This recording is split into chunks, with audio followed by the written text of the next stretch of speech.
আচ্ছা, যদি এমন একটা পৃথিবী হতো যেখানে শুধুই ভালোবাসা আছে, কোনো মন্দবাসার জায়গা নেই, কি মজার ব্যাপার হতো, তাই না?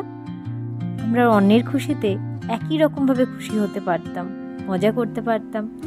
ধরুন আমাদের পাশের বাড়ির কেউ কোনো একটা কিছু অ্যাচিভ করেছে, হয়তো প্রমোশন পেয়েছে, গাড়ি কিনেছে, বা তার লাইফে কিছু একটা বেটার হয়েছে, তো আমরা সবাই মিলে গিয়ে যদি সেলিব্রেট করতাম ব্যাপারটা, কি ভালো হতো না? বা কারোর ছেলে মেয়ে ভালো রেজাল্ট করেছে, সেটা আমরা সবাই মিলে সেলিব্রেট করতাম, আমরা সবাই একই রকমভাবে আনন্দ পেতাম, কি ভালো হতো না? বা অন্যের দুঃখে সমানভাবে যদি দুঃখী হতে পারতাম, তো কারো কষ্ট নিয়ে মজা না করে তাকে দুহাত দিয়ে জড়িয়ে ধরতে পারতাম,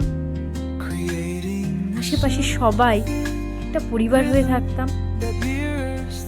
সেই সামনের মানুষটির চোখের জলে যদি আমারও চোখে জল চলে আসতো, তাকে কোনো খারাপ পরিস্থিতিতেই ছেড়ে একা থাকতে দিতাম না, ভালো হতো, তাই না? সম্ভব হবে কি? অবশ্যই সম্ভব, একটু কঠিন, অসম্ভব কি তা তো নয়।